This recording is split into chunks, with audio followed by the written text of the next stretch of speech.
Alléluia. Alléluia, alléluia. Jésus est Seigneur. Jésus est Seigneur. Jésus est Seigneur. Je sens tellement la présence de Dieu. C'est difficile pour moi ce matin de parler.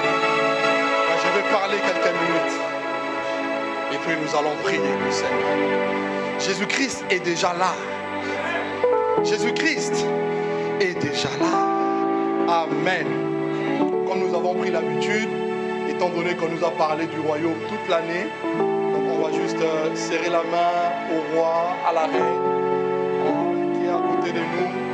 Disons-lui un mot de la part de Dieu. Bienvenue. Bienvenue son Altesse. Bienvenue sa Majesté. Alléluia. Jésus est Seigneur. Nous allons rester debout parce que nous allons lire 2-3 textes et nous allons partager la parole que le Seigneur a déposée ce matin dans mon cœur.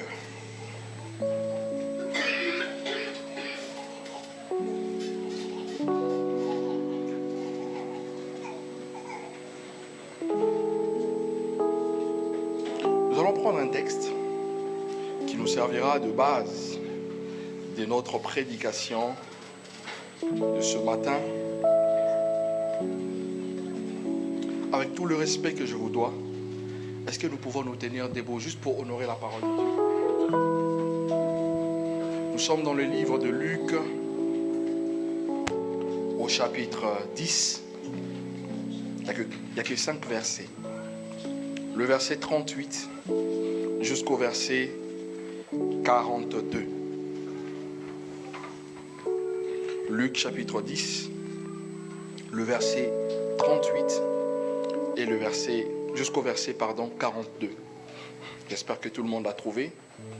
Je vais lire au nom du Seigneur. Comme Jésus était en chemin avec ses disciples, il entra dans un village et une femme nommée Marthe le reçut dans sa maison. Elle avait une sœur nommée Marie qui s'étant assise aux pieds du Seigneur, écoutait sa parole. Le verset 40, Marthe, occupée à divers soins domestiques, survint et dit, Seigneur, cela n'était fait-il rien que ma sœur me laisse seule pour servir. Dis-lui donc de venir m'aider. Le verset 41, le Seigneur lui répondit, Marthe, Marthe, tu t'inquiètes et tu t'agites pour beaucoup de choses. Une chose est nécessaire. Marie a choisi la bonne part qui ne lui sera point ôtée. Amen. Le deuxième texte se trouve dans le livre de Jean.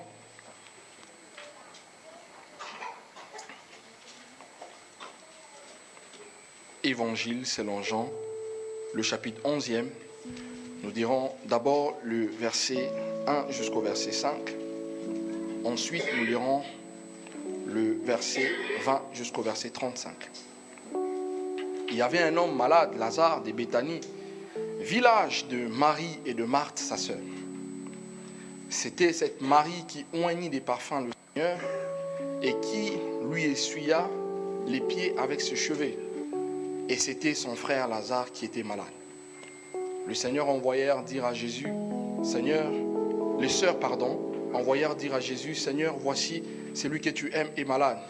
Après avoir entendu cela, Jésus dit, cette maladie n'est point à la mort, mais elle est pour la gloire de Dieu, afin que le Fils soit glorifié par elle. Amen. Le verset 5, or Jésus aima Marthe et sa sœur et Lazare. Amen. Le verset 20. Lorsque Marthe apprit que Jésus arrivait, elle alla au-devant de lui, tandis que Marie se tenait assise à la maison. Marthe dit à Jésus, Seigneur, si tu eusses été ici, mon frère ne serait pas mort. Mais maintenant même, je sais que tout ce que tu demanderas à Dieu, Dieu te l'accordera. Jésus lui dit, ton frère ressuscitera. Je le sais, lui répondit Marthe, qu'il ressuscitera à la résurrection au dernier jour. Quelle incrédulité. Le verset 25, Jésus lui dit, je suis la résurrection et la vie. Celui qui croit en moi vivra. Quand même il serait mort. J'aime beaucoup ce texte. Le verset 26, et quiconque vit et croit en moi ne mourra jamais. Crois-tu à cela? Elle lui répondit, oui Seigneur, je crois que tu es le Christ, le Fils de Dieu, qui devait venir dans le monde. Ayant ainsi parlé, elle s'en alla, puis elle appela secrètement Marie, sa sœur, et elle lui dit, le Maître est ici, et il te demande. Le Maître est ici, et il te demande. Le verset 29, dès que Marie eut entendu, elle s'éleva promptement et elle alla vers lui. Car Jésus n'était pas encore entré dans le village, mais il était dans le lieu où Marthe l'avait rencontré. Et les Juifs qui étaient avec Marie dans la maison et qui la consolaient, l'ayant vue s'élever promptement et sortir, la suivit, disant, elle va au sépulcre pour y pleurer. Lorsque Marie fut arrivée là où était Jésus et qu'elle le vit, elle tomba à ses pieds et elle lui dit, Seigneur, si tu eusses, j'aime ça, été là, mon frère ne serait pas mort. C'est la deuxième fois que cette expression revient. Si tu eusses, mais il y a eu deux personnes qui l'ont dit. Il y a eu Marthe qui l'a dit et il y a eu aussi Marie qui l'a dit. Le verset 33, Jésus dit, la voyant pleurer, elle et les Juifs qui étaient venus avec elle, frémit en son esprit et fut tout ému. Et il dit, où l'avez-vous mis? Seigneur, lui répondit, viens et vois. Et le verset 35, la Bible dit que Jésus-Christ pleura. Que Jésus-Christ pleura. Dieu bénisse ta parole. Pouvez vous asseoir s'il vous plaît. J'ai à cœur de parler de l'intimité avec Dieu, une nécessité. Amen. L'intimité avec Dieu, une nécessité. Alors le texte que nous venons de lire est très clair. Mais avant d'arriver à ces textes, je vais prendre une illustration de l'apôtre Paul. C'est un verset, c'est une parole de l'apôtre. Nous sommes dans le livre de 2 Corinthiens au chapitre 13e et le verset 13. L'apôtre Paul dit, on va les lire, ne vous inquiétez pas, vous n'allez pas vous lever. Nous allons juste lire et puis nous allons avancer.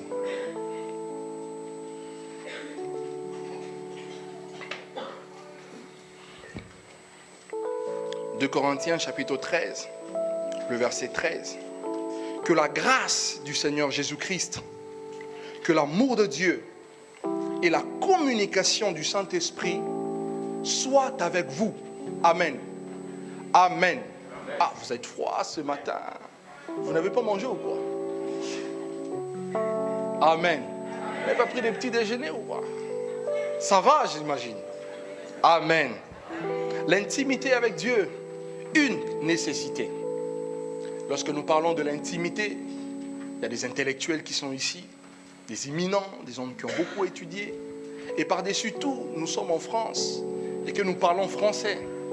Lorsque nous disons intimité, ça veut dire quoi? L'intimité n'est rien d'autre que tout ce qui est attrait à ce qui est profond. Amen. À ce qui est intérieur. À ce qui est caché. Amen. L'intimité, ce n'est rien d'autre que le fait d'avoir ou de participer à quelque chose qui soit intime et dont l'accès est réservé alors à une petite catégorie de personnes. Amen. Donc cela revient à dire que tel que vous êtes là, tel que je suis là, j'ai mon intimité. Vous avez également la vôtre, n'est-ce pas? Et que ce n'est pas tout le monde qui a accès à votre intimité. Amen, amen. Cela peut être aussi bien sur le plan, c'est surtout d'ailleurs sur le plan relationnel. Amen.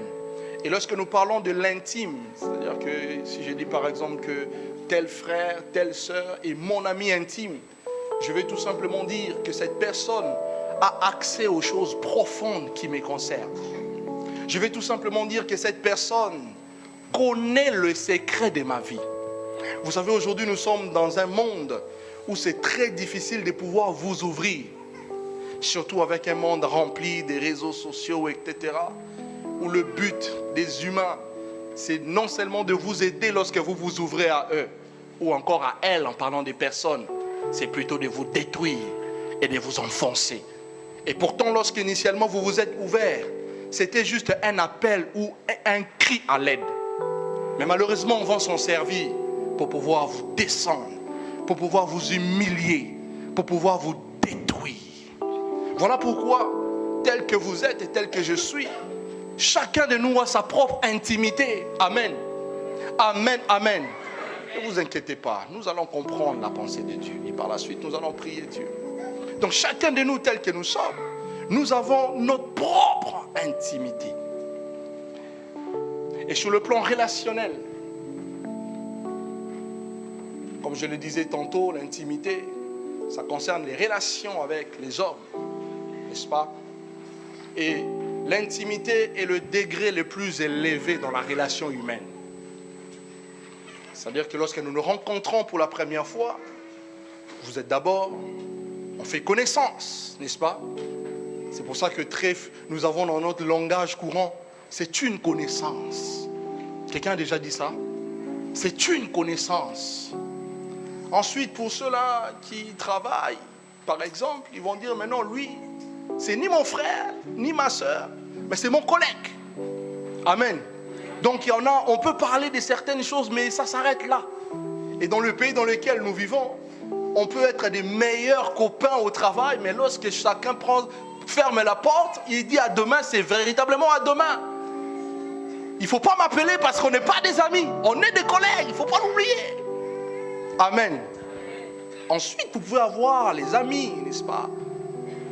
Et par la suite, si la relation se développe, vous pouvez commencer maintenant à vous ouvrir à la personne.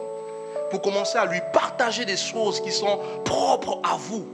Des choses qui vous appartiennent. Et que personne d'autre ne peut être au courant si ce n'est celui qui est dans votre giron. Amen. Et je dirais cette notion, nous la rencontrons souvent entre un homme et une femme. Lorsque tu vois une sœur, un frère pour la première fois, oh, qu'elle est belle. Oh, qu'il est beau. N'est-ce pas? Il va avoir ce que le monde appelle le coup de foudre. Amen. Mais cela ne suffit pas pour établir une relation. Je nous amène quelque part, ne vous inquiétez pas. Cela ne suffit pas pour établir une relation. Ce n'est pas parce que tu as eu un coup de foudre devant une personne que forcément cette personne-là devient ton intime. Il faut aller maintenant plus loin en fait dans la relation. D'abord, il y a eu la rencontre qui a créé ces coups de foudre. Ensuite, il faut avoir un temps où on va commencer à discuter, à dialoguer. Et lorsqu'il va y avoir cet échange entre vous et moi, c'est là qu'on peut se dire, ben tiens, on ne doit pas rester au stade des connaissances. On peut aller plus loin, devenir soit amis ou encore fiancés. Amen. On va commencer à imaginer comment construire un projet ensemble pour aboutir à une vie commune toute la vie. Et une fois que c'est là, c'est fait, on va aller voir les personnes les plus importantes de sa vie. On va aller voir papa, on va aller voir maman, on va voir le frère et sœur, on va en parler. Et pendant ces temps-là, la relation elle est en train de s'approfondir parce que les deux personnes vont prendre également le temps de commencer à échanger. Et plus ils échangent, ils vont se rendre compte qu'il va y avoir quelque chose qui va commencer à augmenter dans leur cœur. La chose en question, c'est l'amour. Il va y avoir un amour fort qui va commencer à grandir dans leur cœur. Et par la suite, il va y avoir les projets qui vont être conçus. On va se marier et on va avoir l'un et l'autre accès à l'intimité. Amen. Est-ce que vous m'avez compris? Et ce matin, nous ne parlons pas de l'intimité entre les hommes. Donc je ne viens pas te parler de l'intimité avec ton frère qui est assis à côté de toi. Je ne te parle pas non plus de l'intimité avec ta sœur qui est assise à côté de toi. Je te parle de l'intimité avec Dieu qui est une nécessité. Et les textes que nous venons de lire dans 2 Corinthiens chapitre 13, le verset 13, la Bible nous présente la réalité de la divinité. La Bible dit que que la grâce du Seigneur Jésus-Christ. Deuxièmement, que l'amour de Dieu. Et troisièmement, que la communication du Saint-Esprit soit avec vous. Au fait, la grâce de Dieu est la première des choses que le Seigneur utilise pour entrer en contact avec les humains. Amen. Amen, amen. La grâce qui n'est rien d'autre qu'une faveur ou encore un privilège immérité. Et nous les chrétiens, nous sommes doués dans ça. Mon frère, comment ça va? Par la grâce. Ça va. Ma soeur, comment ça va? Dieu fait grâce. Ça a été l'examen. Dieu a fait grâce. Et c'est un mot qu'on a adopté dans notre vocabulaire en tant qu'enfant de Dieu. Et cette grâce, la parole de Dieu nous enseigne qu'elle est la base du salut de tout être humain. Or, pour qu'il puisse avoir salut, il a eu au préalable la rencontre de ton cœur avec la parole de Dieu et le Saint-Esprit. Voilà pourquoi Jean chapitre 1er, le verset 12 nous dit: la parole de Dieu a été adressée chez le sien, c'est-à-dire chez le juif initialement. Et les juifs ne l'ont pas reçue. Mais à tous ceux qui l'ont reçu, à tous ceux qui ont cru en cette parole, Dieu leur a donné le pouvoir de devenir enfants de Dieu. Et voilà que la relation avec Dieu naît là, à cause de la grâce de Dieu. Et l'apôtre va plus loin en disant que l'amour, l'autre fois j'en ai parlé un peu ici, c'était la semaine, on ne va pas y revenir là-dessus. Tout simplement, pourquoi l'amour? Parce que l'amour de Dieu est la chose qui soutient sa grâce. Cette grâce est à la base de notre salut. Nous n'avons rien mérité pour être sauvés. Mais Dieu a compté sur son amour pour exprimer cette grâce en notre faveur.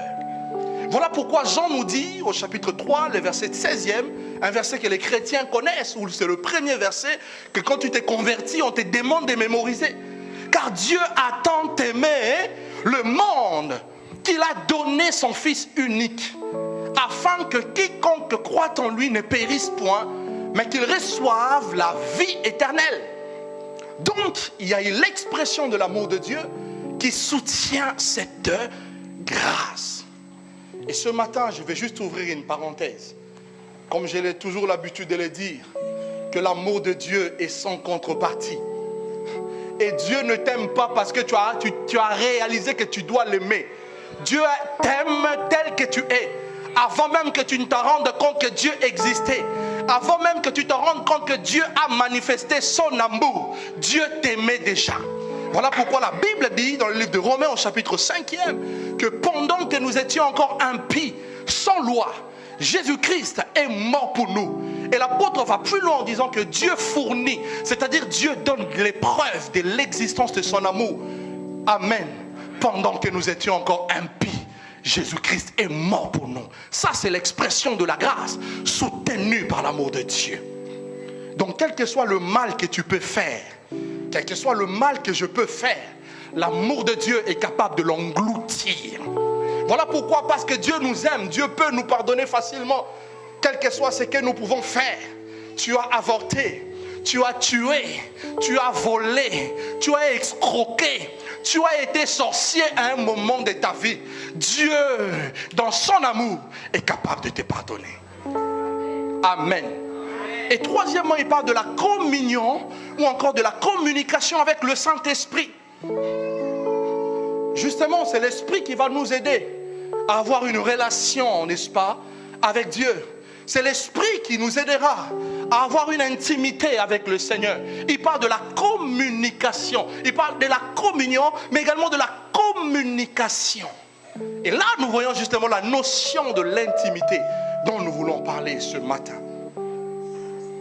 Et l'intimité en question, comme je l'ai dit, nous l'avions avec Dieu.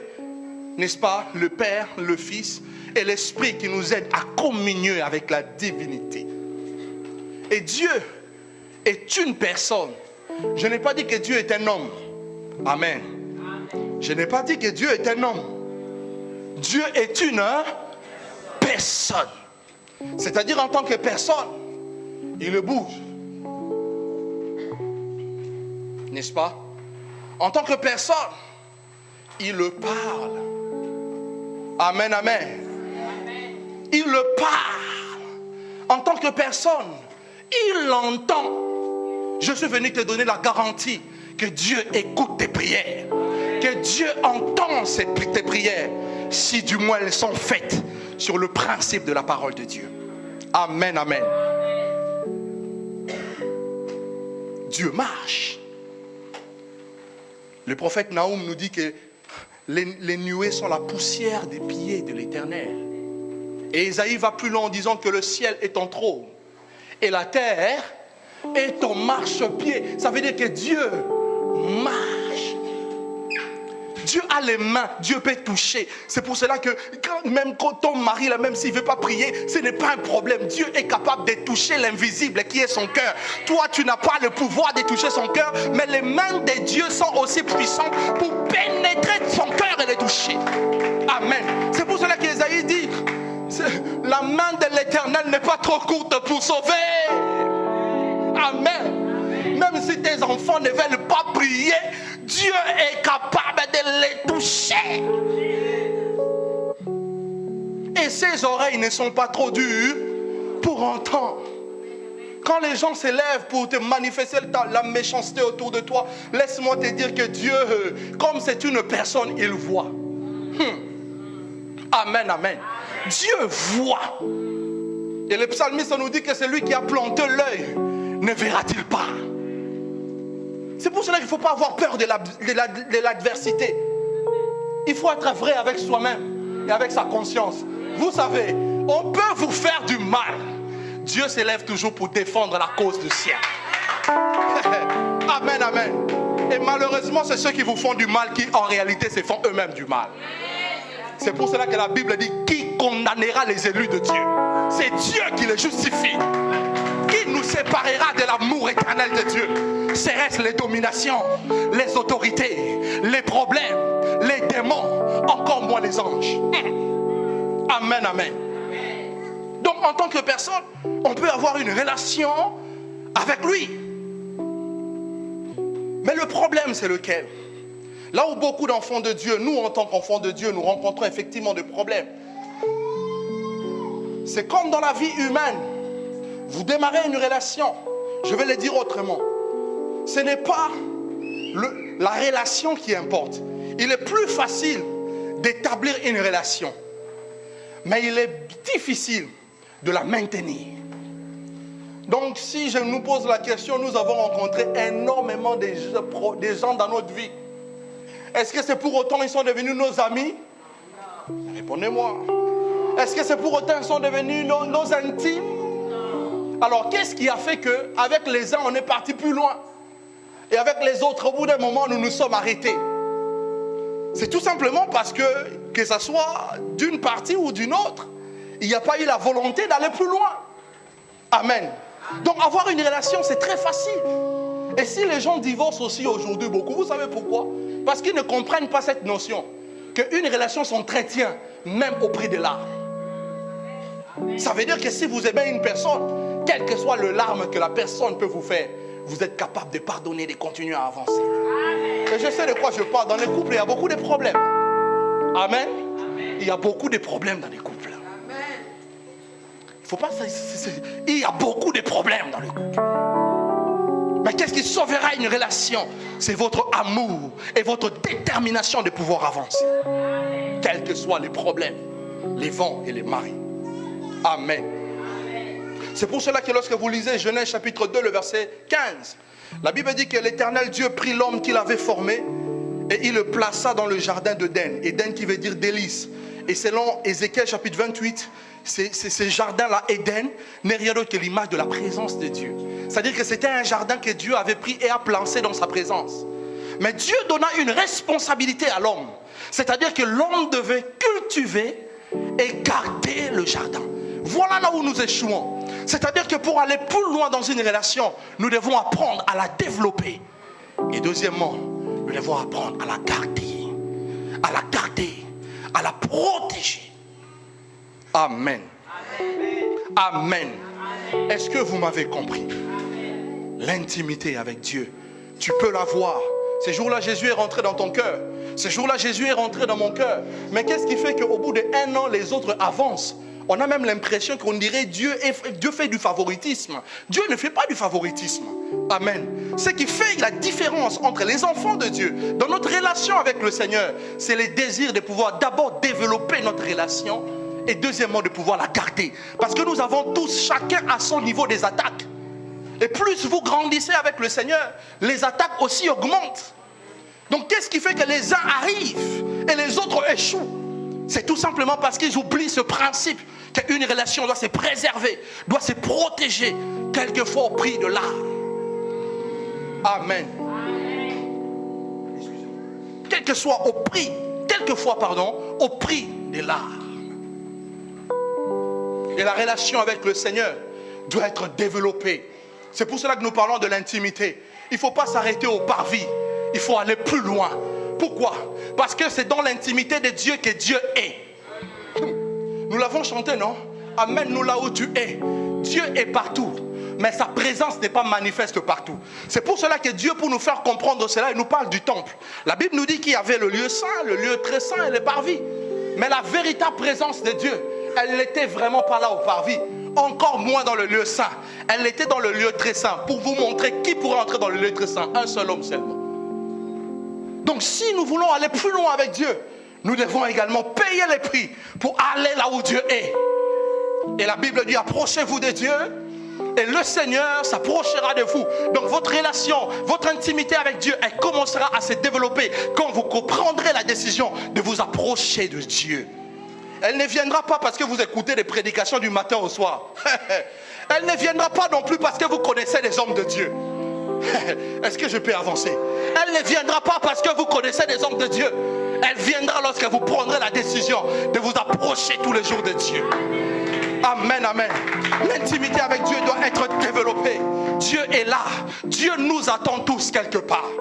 Maintenant, c'est à chacun de nous de prendre conscience que le Seigneur m'attend quelque part et d'aller là où Dieu est. Amen. Tu m'accompagnes. L'intimité avec Dieu.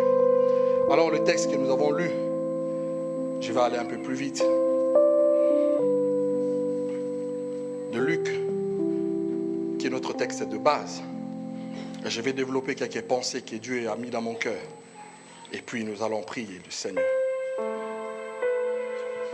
Regardez le verset 40.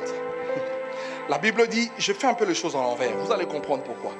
La Bible dit qu'une chose est nécessaire. Marie a choisi la bonne part qui ne lui sera point ôtée. Alors selon l'histoire, je pense que quand nous l'avons lu, nous avons un peu compris l'histoire, n'est-ce pas?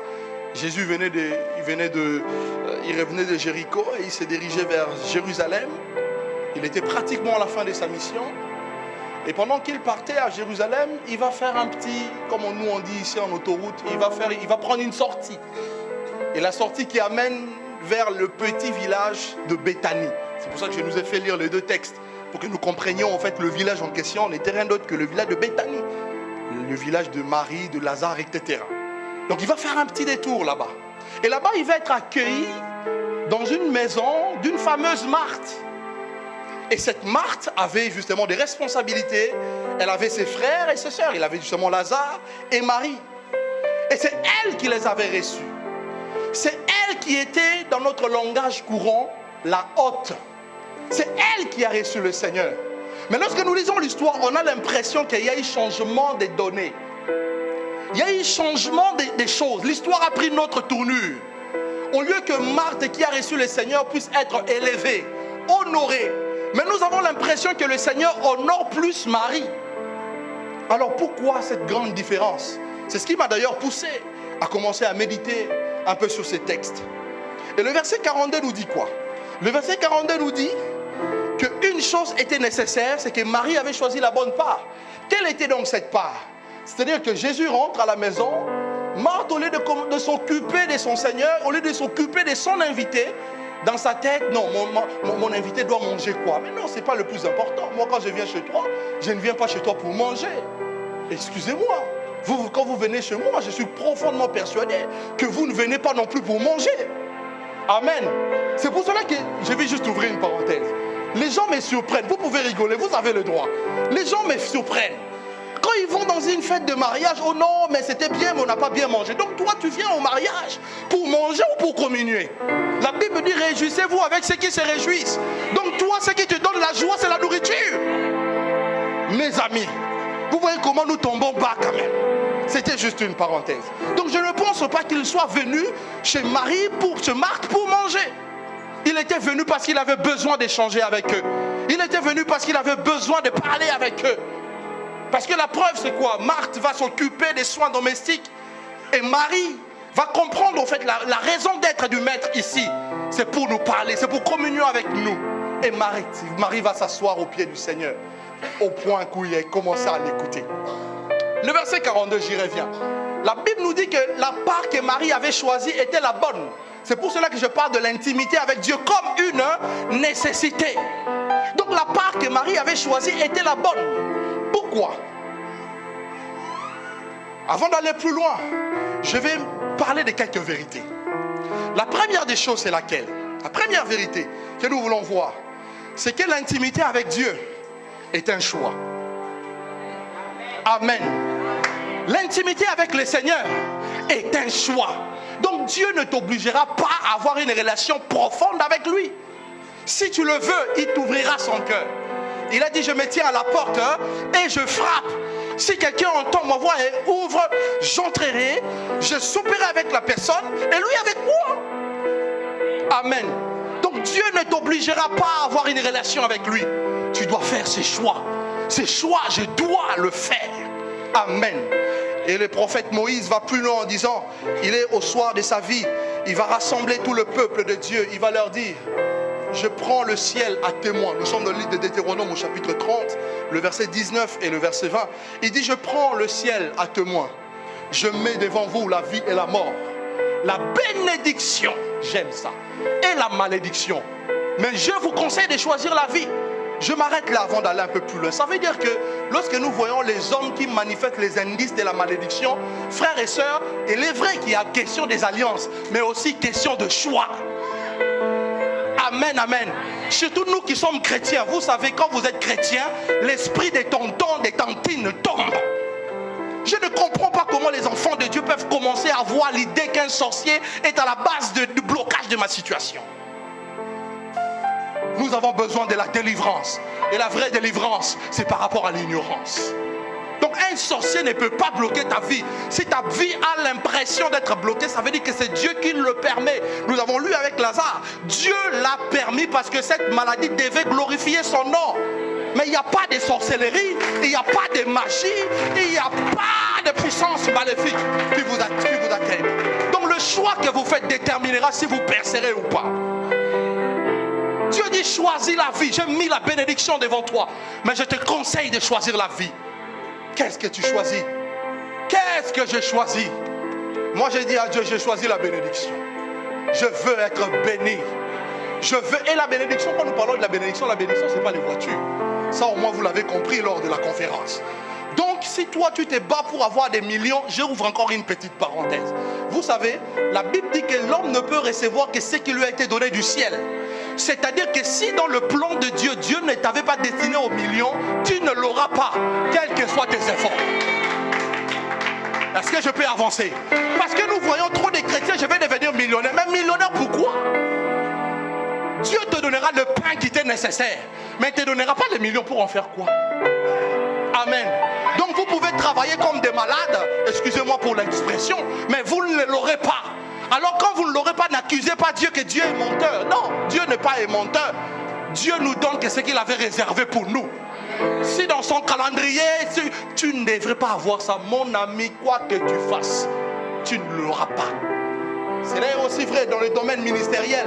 Si Dieu ne t'a pas appelé à implanter des églises partout dans les nations, quelle que soit ta grâce, tu ne le feras pas. Donc c'est pour cela qu'il ne faut pas qu'il puisse avoir crise d'identité. Il faut que chacun soit dans le cadre que Dieu a prédéfini au préalable pour lui. Donc il n'y aura pas de compétition, encore moins de concurrence et encore moins la jalousie. Amen, amen. Amen, amen. L'intimité avec Dieu. Donc c'est un choix. Qu'est-ce que je choisis? Qu'est-ce que vous choisissez? Moi j'ai choisi la vie. j'ai choisi la vie et la bénédiction.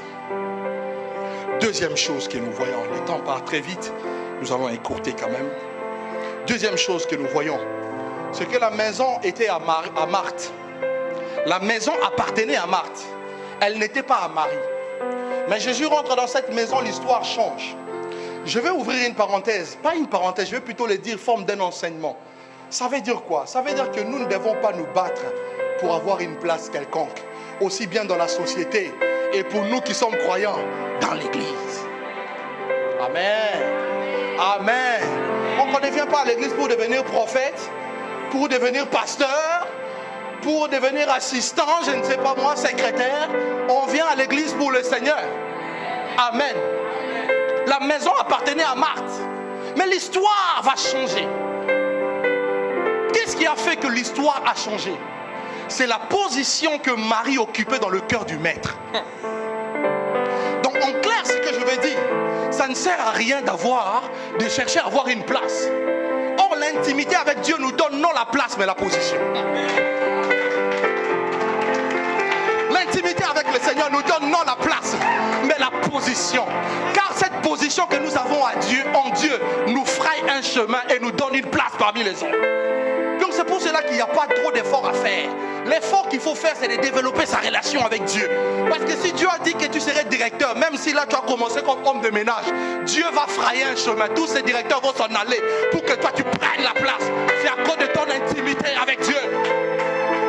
Et si Dieu a dit aussi que tu vas parcourir les nations pour apporter l'évangile, quels que soient les combats des hommes, quelles que soient les attaques des hommes ou du diable, tu arriveras là où Dieu t'a prédestiné.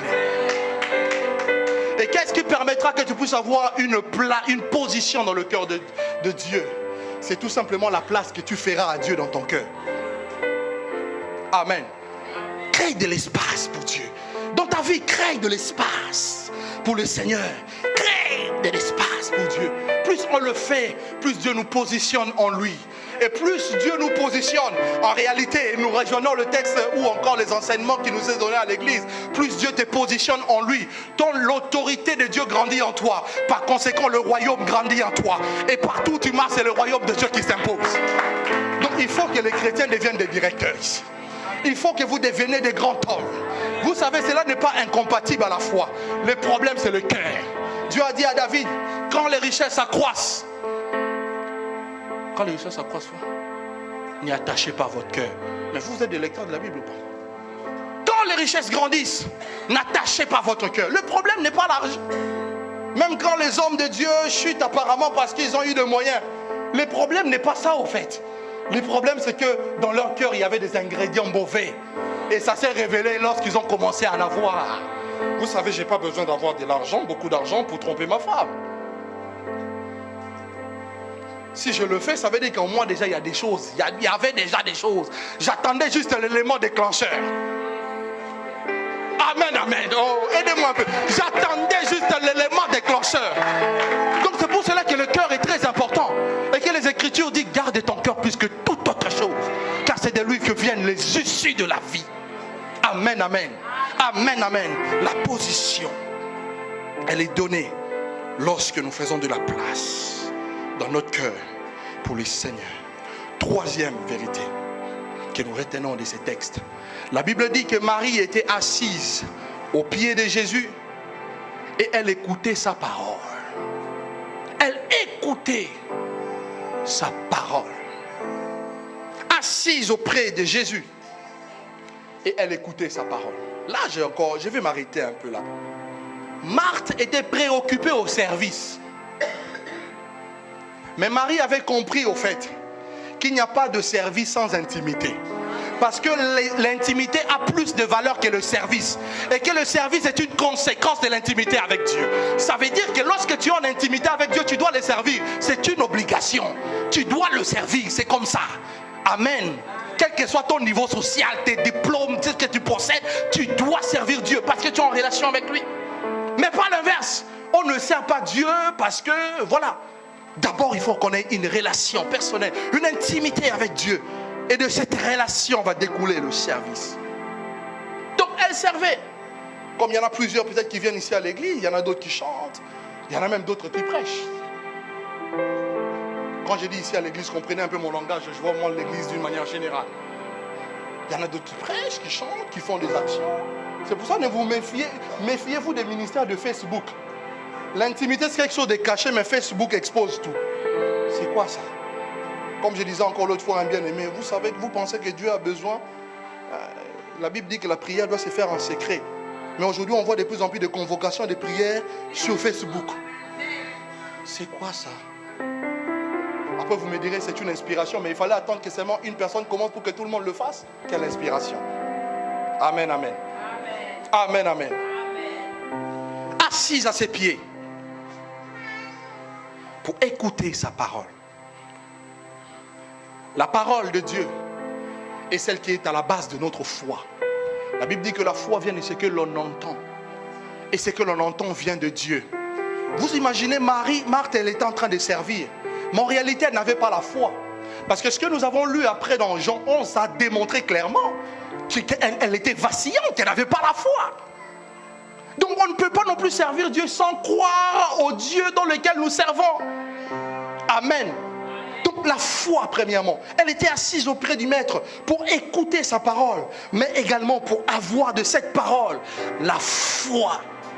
Nous avons besoin de croire en Dieu, frère. Le monde dans lequel nous vivons est en train de tout faire pour détruire la foi. C'est pour cela que l'intimité avec le Seigneur, ça nous permettra de nous maintenir dans la foi, frère. Amen, amen. Deuxièmement, la Bible dit qu'elle était assise auprès du Maître pour écouter sa parole. Je suis allé un peu plus loin. Quand la Bible parle d'écouter, selon le texte hébraïque, ce mot-là, écouter, veut dire shama. Or, shama ne donne pas seulement écouter. Shama donne aussi obéir. C'est pour cela que le roi Salomon dit dans Proverbe 28, le verset 9, si j'ai bonne mémoire, il dit que c'est lui qui détourne son oreille pour ne pas écouter la loi. Sa prière même est une abomination. Donc voilà comment nos prières quelquefois sont des abominations devant Dieu. Parce que nous n'avons pas le temps, suffisamment le temps, d'écouter la parole de Dieu. Et ça, je le dis souvent à ceux qui se disent que nous sommes intercesseurs. Moi, je suis intercesseur. Intercesseur, tu ne connais même pas la parole de Dieu. Sur base de quoi tu pries? La Bible dit que ta prière est une abomination. C'est pour cela que connaître la parole de Dieu est importante pour nous, frères et sœurs. Amen, amen. Nous ne prierons pas n'importe comment. Tu comprendras que lorsque tu connais la parole de Dieu, que tu ne maudiras pas tes ennemis. La Bible dit ne maudissez pas. Au contraire, bénissez. À moi la vengeance et à moi la rétribution. Tu comprendras que ça ne vaut pas la peine d'avoir de la haine contre ceux qui t'ont fait du mal. Ils finiront par se prosterner comme ils l'ont fait avec Joseph. Je vous dis la vérité, la Bible n'a pas changé. Lorsque nous lisons la Bible, nous voyons toujours des renversements des histoires. Et souvenez-vous de l'histoire de Mardochée et de Naaman. Qu'est-ce qu'il n'a pas fait? Mais le même qui a comploté, Dieu lui dit maintenant, va, fais-le. Fais-le pour ce Mardochée. Maïtigan. Donc c'est pour ça que ça ne sert à rien d'avoir la colère contre ceux qui te font du mal. Tu es en colère contre ton père, pourquoi? Il reconnaîtra que sur toi il y a la marque et les empreintes de Dieu. Que personne ne peut enlever. Amen. Troisièmement, écoutez la parole.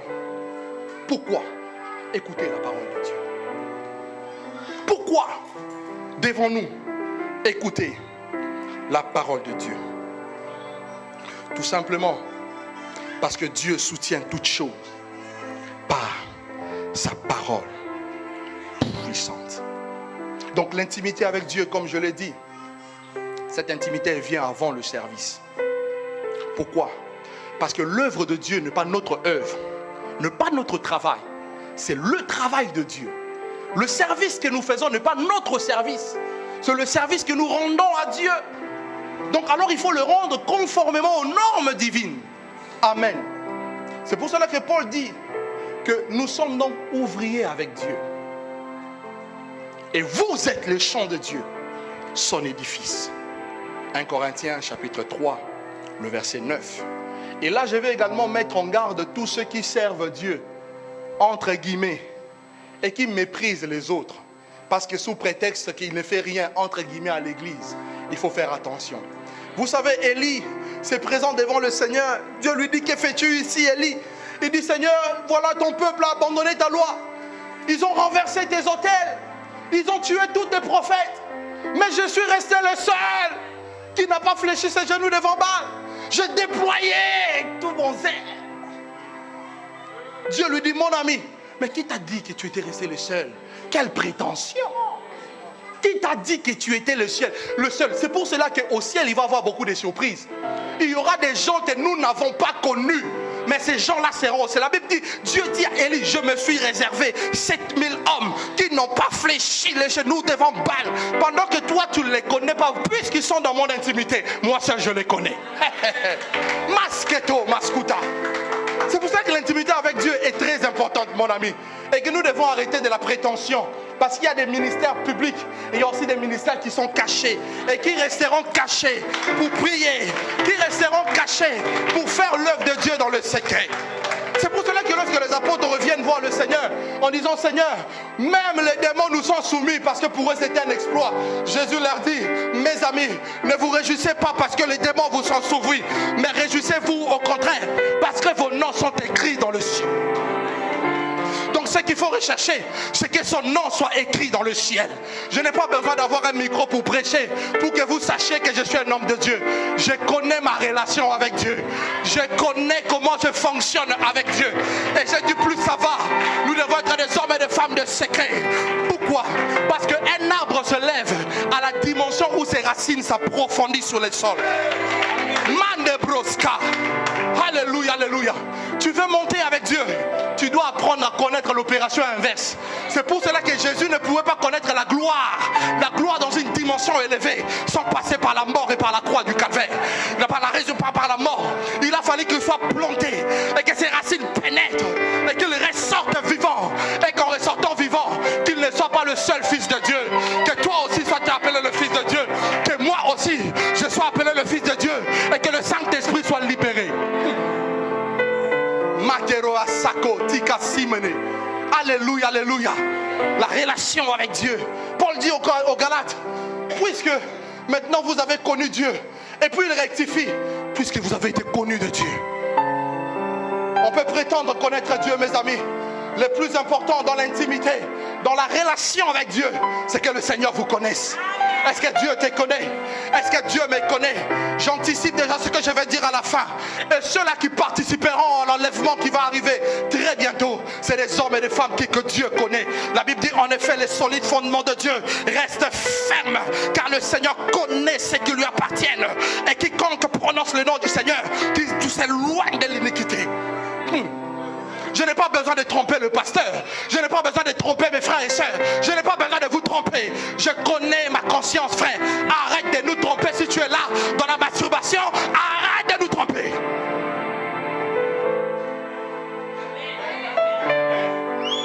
Tu es là dans le péché des chrétiens, la langue. Transforme-la en temps de prière. Tu perds ton temps. Les autres sont en train d'évoluer, de percer, d'avancer. Toi, tu perds le temps. Et un élu de Dieu, personne ne peut l'arrêter. La Bible dit, celui qui vous touche à la prunelle de mon œil. Alléluia, alléluia. Personne ne peut l'arrêter. Troisièmement, l'intimité avec Dieu nécessite un prix à payer. Il y a des choses que nous devons abandonner pour avancer avec le Seigneur. Il n'y a pas d'autre mesure. Il n'y a pas d'autre choix à faire. Nous devons abandonner certaines choses. Tu avais une copine, même si tu l'aimais passionnément, tu dois l'abandonner. J'aime beaucoup l'histoire que le pasteur Marcelo nous a racontée. Il est allé voir sa copine pour lui dire que moi et toi c'est fini. Sa copine l'a collé. Amen, amen. Mais il fallait faire ses choix. Il fallait qu'il se sépare d'elle pour vivre la gloire éphémère qu'il est déjà en train de vivre. La gloire qui vient avant la gloire éternelle qu'il vivra. Donc nous avons des choix à faire. Amen. Amen, amen. Amen. Ton mari t'empêche de prier. Mon ami, dans ce domaine-là, il n'y a pas une seule chair. Il faut faire le choix. Tu choisis Dieu ou tu choisis ton mari. Tes parents t'empêchent de prier. Ça, c'est mon cas par exemple. J'ai été combattu par rapport à ma foi. Mais un jour, j'ai pris la décision de Jésus, advienne que pourra. C'est fini. J'ai dit c'est fini. Vous êtes bien évidemment mais, devant moi, je vous respecte. Mais là, c'est une affaire de vie. C'est fini. Amen. Il faut faire le choix. Il faut faire le choix. Et le fait que Marie était assise à ses pieds, lorsque vous lisez un peu l'histoire, vous comprendrez que les gens à l'époque marchaient beaucoup. Et c'était des terres poussiéreuses. Mais quelle humilité. S'asseoir sur le pied de quelqu'un dont les pieds sont déjà sales. Il n'a pas de chaussures comme nous. Hein. Les pieds de Jésus étaient sales quand il venait là, de rentrer dans la maison de Marthe. Très sales. Je suis profondément persuadé, ça la Bible n'en parle pas, ça c'est moi, que ses pieds sentaient aussi un peu. Amen. La Bible n'en parle pas, ça c'est moi. Ses pieds sentaient. Pourquoi? Parce que lorsque vous êtes dans le livre de Jean, chapitre 12e, juste au premier verset, la Bible dit que la même Marie va prendre un parfum de grand prix. Et elle va nettoyer le pied de Jésus. Elle va répondre sur le pied de Jésus et essuyer avec ses cheveux. Je suis persuadé que ses pieds ne sentaient pas bon. Et que ça dérangeait les gens qui étaient à la maison. Amen, amen. Je dis bien je dis bien je dis bien merci. Ça n'engage que moi. C'est pas la parole, c'est moi. Amen, amen. Mais quelle humilité. Quelle humilité s'asseoir au pied de quelqu'un dont les pieds sont sales. Il a fallu de l'humilité pour le faire. Deuxièmement, lorsque la Bible parle de pied, le pied c'est un moyen de locomotion. On se sert de pied pour bouger, n'est-ce pas? Pour marcher. Donc quand la Bible parle de pied, selon les Écritures, le pied symbolise aussi le zèle. Il y en a d'autres qui servent Dieu avec un zèle amer. Quand tu ne connais pas Dieu, tu n'es pas en intimité avec Dieu. Comment peux-tu servir Dieu? Quel est le zèle qui t'anime? Amen. Donc nous avons besoin d'un zèle pur. C'est pour cela que Dieu pourrait dire à Moïse, ôte tes souliers de ces lieux, car la terre sur laquelle tu te tiens, elle est sainte. Elle est sainte. On sert Dieu avec le zèle que Dieu communique. Amen. C'est pour cela que Jésus pourrait dire que le zèle de ta maison me dévore. Ce zèle te donnera la force. C'est une dévotion. C'est un dévouement. Un amour passionné pour le service, pour l'œuvre. Il n'y a que le Seigneur dans son intimité qui peut le communiquer. Et c'est par rapport aussi à l'appel et à la grâce que tu as reçu. Amen. Ça ne se copie pas. Cinquième vérité. L'intimité avec Dieu développe en nous le caractère de Christ. Amen. L'intimité avec Dieu développe en nous le caractère de Christ. Combien nous sommes sauvés. On a encore les mensonges qui est attaché à nous. Ces petits démons là, ça c'est mon petit démon. D'autres l'appellent c'est mon péché chéri. Tu t'es converti, mais toi et Johnny à l'idée vraiment, quand est-ce que vous allez faire le divorce? Toi et Maître Gims, quand est-ce que vous allez vous séparer? Après vous allez me dire, mes frères, toi aussi tu connais Maître Gims. Mais attends, je suis un homme. Et en plus nous vivons en France. Ne soyez pas hypocrite. Maître Gims. Maître Gims. Quand est-ce que vous allez vous séparer? Mais qu'est-ce qui te permettra de te débarrasser d'avec le péché? C'est ton intimité avec le Seigneur. Parce que là, Dieu prendra le soin de commencer à te transformer. La colère, Dieu est capable de te changer. L'orgueil. Mais moi, écoutez, j'ai un bac plus 80. Je suis né en France. Vous êtes né où? Moi, je suis né en France, quand même. D'accord? Je suis français. Comme les Américains, ils pensent que la terre les appartient. Moi, je suis un Américain. Alors, tu es Américain, ça change quoi? On n'en a rien à faire que tu sois Américain ou pas Américain. La Bible dit que celui qui se glorifie doit se glorifier de connaître Dieu. Amen, amen. Amen, amen. Amen, amen. L'intimité avec Dieu transformera notre caractère. Dieu est capable d'enlever les mensonges. Dieu est capable d'enlever, d'extirper l'hypocrisie. Dieu est capable d'enlever les calomnies, les faussetés. Dieu est capable de te délivrer de la masturbation.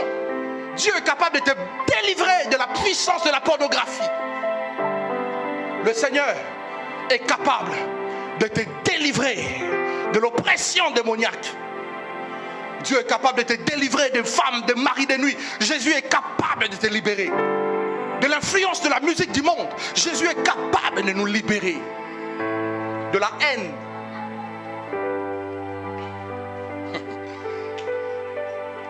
Ça, je ne le dirai pas. Après, ça va me créer des problèmes. Amen. L'intimité avec Dieu transforme notre caractère. Voilà pourquoi lorsque vous lisez les Écritures, nous sommes dans le livre de Actes précisément. La Bible fait appel à deux choses, à deux réalités. La Bible nous dit que les Juifs, ayant vu ce que le Seigneur était en train de faire avec les apôtres, ils sont venus, ils ont dit, mais ces gens-ci, on les connaît, ils sont sans instruction. Mais comment ça s'est fait? Ils sont en train de travailler, d'opérer dans cette telle dimension. La Bible dit, ils se sont rappelés au fait que ces hommes avaient été avec Jésus. En fait, ce n'est pas l'instruction qui caractérisait ces hommes-là en ce moment-là. Ce qui le caractérisait, c'est le fait qu'ils avaient été en contact avec l'agneau de Dieu, avec la vie éternelle. Et la Bible nous dit aussi, c'est aussi à Antioche qu'on appela pour la première fois les disciples chrétiens. Chrétien qui veut dire comme Christ. Amen. Est-ce que quand la manière dont je parle là, est-ce que je ressemble à Jésus? Ça, c'est surtout dans les couples. La manière dont je réponds à mon mari là, est-ce que je ressemble à Jésus?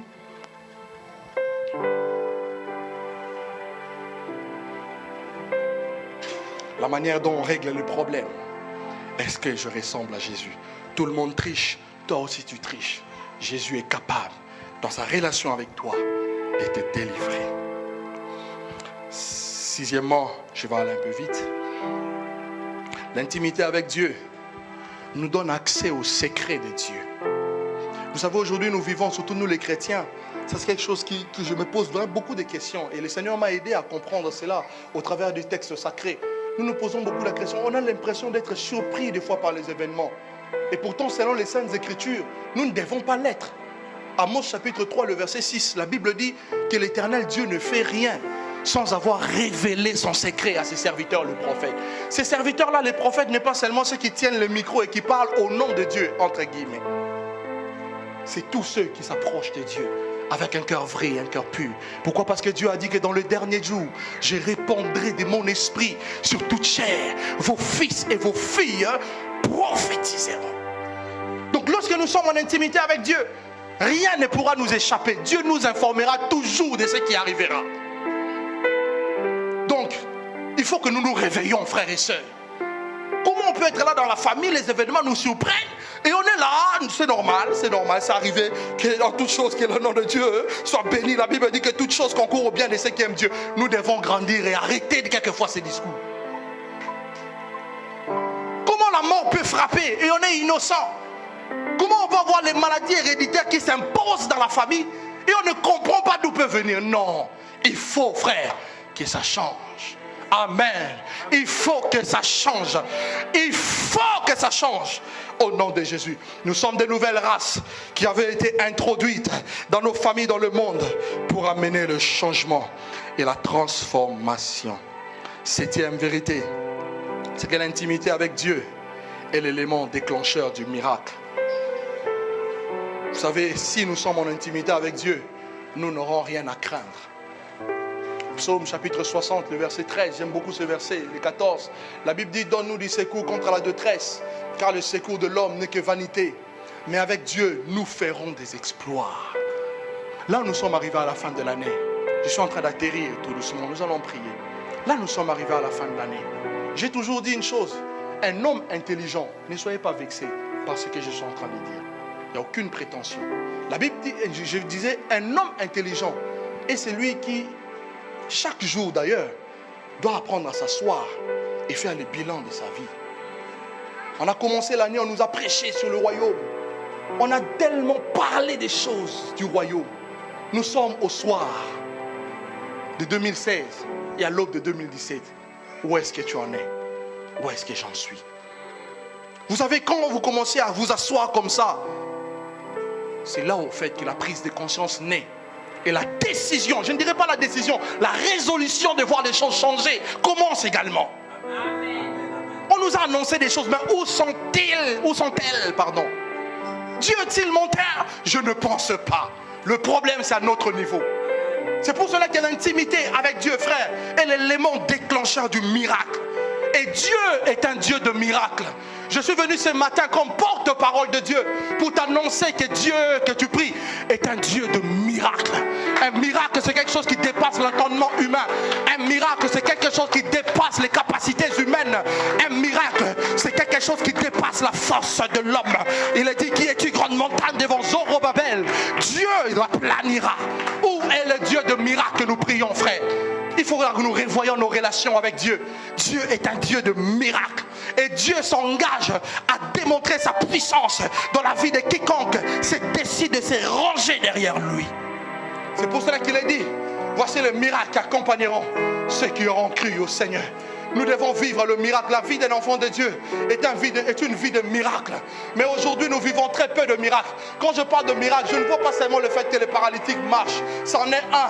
Mais je vois aussi des changements profonds que Dieu est capable d'opérer dans nos vies, dans nos familles, dans notre environnement. Ça, c'est la main invisible de Dieu. Ça, c'est la puissance de Dieu. Dieu est un Dieu de miracles. Amen. Et les textes que nous avons lus, justement, démontrent cela. Marthe, qui était préoccupée au service, elle n'avait pas la foi. Et voilà qu'elle va venir voir le Seigneur parce que son frère était mort. Il lui dit, maître, tu aurais été ici, ma soeur, mon frère ne serait pas mort. Marthe a dit la même chose que Marie. Marie l'a dit aussi plus tard. Mais vous savez que Jésus a réprimandé Marthe. Il lui a dit, ne t'ai-je pas dit que si tu crois, tu verras la gloire de Dieu. Mais lorsque Marie a dit la même chose, la Bible dit, Jésus puis émis de compassion. Jésus frémit en lui-même et Jésus pleura. Je veux dire que lorsque tu es en intimité avec Dieu, tes combats seront les combats de Dieu, tes problèmes seront les problèmes de Dieu, tes défis seront les défis de Dieu, tes larmes seront les larmes de Dieu, tes souffrances seront les souffrances de Dieu. Mais Dieu ne peut compatir avec toi dans la mesure où tu es dans son intimité. Les chrétiens, nous parlons beaucoup, nous sommes très loin du giron de Dieu. Voilà pourquoi on a l'impression que Dieu n'agit pas. Amen, amen. Amen, amen, amen. Amen, amen. Nous devons prendre la résolution en sortant de ce programme de s'approcher de Dieu et de devenir intime avec le Seigneur afin que les choses changent. Je suis en train de sentir dans mon esprit que l'année que nous allons commencer, pasteur, excusez-moi, il va y avoir des éclosions. Vous voyez l'éclosion? Vous comprenez l'éclosion? Vous voyez quand un œuf, quand la poule pond et que les poussins commencent maintenant à sortir. C'est ce qui va se passer pour 2017. Telle est la vision que je viens d'avoir tout de suite. Mais il faudrait que nous nous inscrivons dans ça. Il va y avoir l'éclosion de grâce. Il va y avoir l'éclosion de bénédiction. Il va y avoir oh mon Dieu, il va y avoir l'éclosion. Mais tu ne veux pas participer à cela. La condition, c'est qu'elle soit intime avec l'Esprit de Dieu. Dieu va changer notre histoire. De la même manière qu'il a changé l'histoire de Marie. Moi, j'y crois profondément, frère. Quand je regarde le parcours de ma vie, je sais voir la main invisible de Dieu. Je sais voir comment Dieu travaille. C'est pour cela que cela me donne encore de la foi et de l'espérance pour croire que ce qui est en train d'arriver est plus glorieux. Mon frère, Dieu va te lever. Dieu va te lever. Je suis en train de voir un arbre qui est en train de pousser comme ça.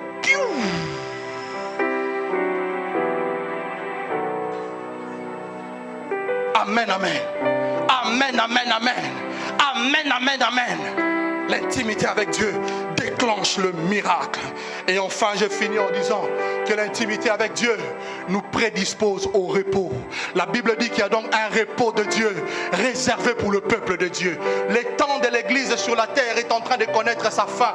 Lorsque nous regardons tous les événements qui nous entourent, nous voyons qu'il y a un événement glorieux et un événement bizarre qui va bientôt se produire. Regardez comment il y a les nations qui s'élèvent. Regardez Vladimir Poutine. Regardez les États-Unis d'Amérique. Regardez ce qui se passe en Europe, frère. Il y a quelque chose qui est en train d'annoncer qu'il y a un événement bizarre qui va bientôt se produire. Alors, quand tu veux, tu continues à dormir. Tout simplement parce que tu as besoin de vêtements, besoin d'argent, besoin d'acheter une maison. Tout cela, je vais te donner une mauvaise nouvelle. C'est que ça va être détruit très bientôt. Si Dieu nous les donne, gloire à son nom. Mais cela ne doit pas faire l'objet de nos recherches. Cela ne doit pas faire l'objet de nos priorités permanentes, frères et sœurs. Alléluia.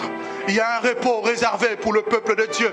Et l'apôtre Paul dit que le Seigneur lui-même, au son à un signal donné, à la voix d'un archange, descendra du ciel. Et les morts en Christ ressusciteront premièrement. Ensuite, nous les vivants qui serons restés, nous monterons et nous serons avec le Seigneur dans les airs. Pour nous qui sommes avertis, pour nous qui lisons le temps avec les lunettes de l'esprit, nous croyons et nous voyons que Jésus-Christ est en train de revenir très bientôt pour nous donner le repos. La Bible dit dans le livre de Psaume au chapitre 91, le verset 1er, que celui qui demeure sous l'abri du Très-Haut repose à l'ombre du Tout-Puissant. Il veut dire que l'intimité avec Dieu te donnera le repos. Oh my God. Vous savez, quand vous êtes en repos, ça dit que vous ne travaillez pas. Et la bonne nouvelle avec le repos de Dieu, c'est que c'est Dieu qui travaille à votre place. Adam avait besoin d'un homme. La Bible dit, Adam vit que bon, tout ce qui était autour de lui était comme ça. Dieu vit qu'il n'était pas bon que l'homme soit seul. Mais pour que Dieu travaille dans la vie d'Adam, il a fallu que Adam se repose. Tu ne m'as pas compris. Pour que Dieu travaille dans la vie d'Adam, il a fallu qu'Adam se repose en dormant. Et pendant qu'il était en train de dormir, Dieu était en train de travailler. Nous avons besoin du repos de Dieu. Alléluia. Pierre était arrêté. L'apôtre Pierre était arrêté.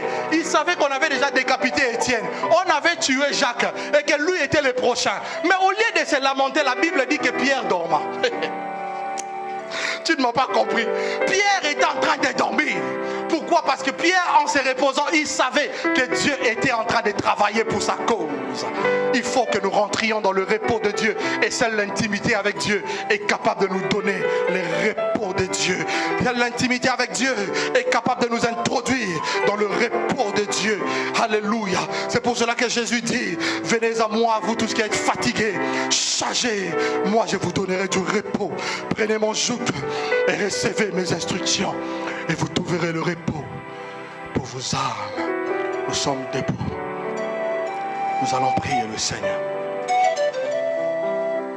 Nous allons prier le Seigneur. Nous allons prier le Seigneur. Je ne sais pas parmi vous trois ici qui a le don de prophétie. Qui a déjà prophétisé parmi vous?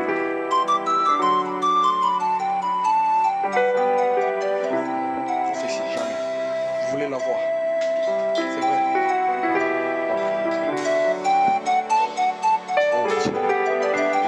Oh Dieu. On va prier Dieu. Je vais faire 3 prières. La première, si vous êtes là, nous avons tous les yeux fermés s'il vous plaît. Si vous êtes là et que vous n'avez jamais donné votre vie à Christ et que vous voulez le faire ce soir, ce matin, pardon, excusez-moi pour ça, mais que vous voulez le faire ce matin, levez juste la main là où vous êtes. Nous voulons prier avec vous. Vous savez, j'ai toujours dit, l'erreur la plus grave d'une vie est celle lorsqu'elle est vécue sans Dieu. Vous pouvez tout avoir, tout posséder dans ce monde, mais la mort peut vous arrêter. Et où irez-vous? Où passerez-vous votre éternité? Au-dessus de tout ce que nous avons dit, l'intimité avec Dieu, c'est de vous assurer un repos éternel en Christ. Si vous êtes là et que vous n'avez jamais donné votre vie à Christ, levez tout simplement votre main là où vous êtes.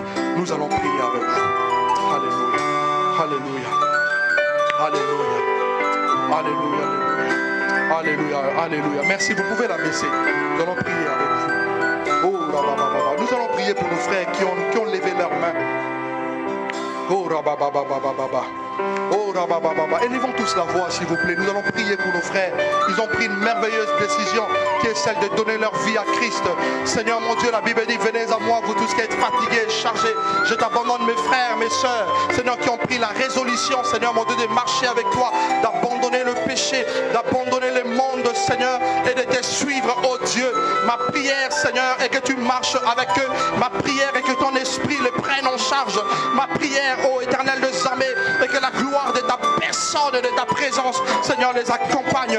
Que plus jamais ils rétrogradent, Seigneur, que la force de Dieu, Seigneur mon Dieu, soit libérée et que cette force soit en eux, Seigneur, au nom de Jésus-Christ. Nous brisons toutes sortes d'attaques, nous brisons toutes sortes de malédictions, toutes sortes de liens et nous déclarons leur liberté dans le nom de Jésus-Christ. Dans le nom de Jésus-Christ, Alléluia. Recevez le Seigneur là où vous êtes. Deuxièmement, nous allons prier Dieu pour toutes les personnes qui reconnaissent, qui sont là. Vous êtes peut-être là. Vous servez le Seigneur. Mais alléluia. Vous servez le Seigneur. Merci frère Sylvain. Merci frère Sylvain. Vous êtes là, vous servez le Seigneur et que vous savez que vous n'avez plus de relation avec Dieu. Que votre relation avec Dieu, ça fait tellement longtemps que ça s'est cassé. Alléluia. Vous allez aussi lever votre main là où vous êtes. Nous allons prier avec vous. Nous allons prier avec vous. Nous allons prier avec vous et pour vous. Alléluia. Que Dieu vous renouvelle là où vous êtes. Que Dieu restaure votre force. Que Dieu vous redonne une force et une soif nouvelle. Levez juste vos mains. Levez juste vos mains là où vous êtes. En signe d'abandon. Levez juste vos mains là où vous êtes. Nous avons tous les yeux fermés, s'il vous plaît. Nous ne sommes pas en spectacle. Nous ne sommes pas en spectacle ici. Nous sommes devant le Seigneur. Alléluia, alléluia. Seigneur, Sante Rebekeria Baba, Sante Rebekeria Baba, Goya Baba, Santa Rababa. Prie avec moi, prie avec moi. Dites à Dieu, Seigneur, renouvelle mes forces. Seigneur, renouvelle mes forces. Je renouvelle mon engagement avec toi. Je renouvelle mon engagement de marcher avec toi. Je renouvelle mon engagement de marcher avec toi. Je renouvelle mon engagement de marcher avec toi. Toute force, toute puissance qui m'empêche, Seigneur mon Dieu, de s'accrocher, de s'attacher à toi. Seigneur mon Dieu, que cela soit brisé dans la vie